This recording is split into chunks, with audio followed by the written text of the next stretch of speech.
Na Ljudski univerzi Jesenice deluje tudi središče za samostojno učenje, ki pa nam ga predstavlja iz Ljudske univerze L.J. Zlodej. Lepo pozdravljena. Lepo pozdravljeni, tako je.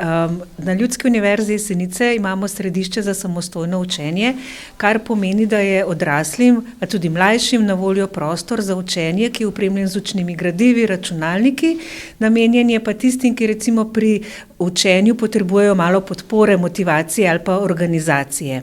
Zato, ker v samostojnem učenju je učenje vodeno, to pomeni, da je stalno prisoten strokovni delavec, ki pomaga udeležencem pri izbiri gradiva, pri tehnikah učenja, pri učni pomoči. Je pa posebnost ta, da je v bistvu središče brezplačno za obiskovalce, torej nimamo nobene vpisnine, članarine, karkoli.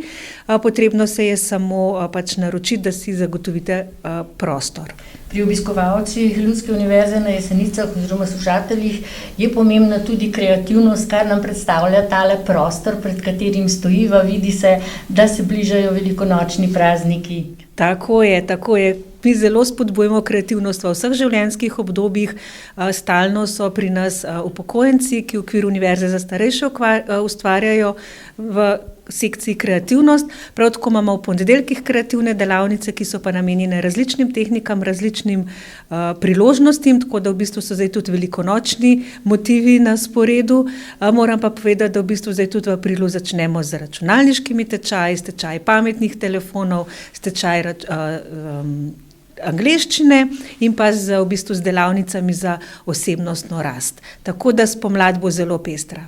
No in prav pametni telefoni potrebujejo posebno obrazložitev in nekoga, da navadi vsakega, ki ga uporablja, kako pravzaprav dela. Tako. Sploh, ker med starejšimi so tudi zelo popularni, in mogoče kdo ne zna rokovati, je neroden, mogoče si ne upa, tako da vabljeni pri nas se bodo tega strahu znebili in v bistvu videli, kako pametni telefoni res lahko pomagajo pri lažji komunikaciji v bistvu. Hvala lepa za danes. Prosim.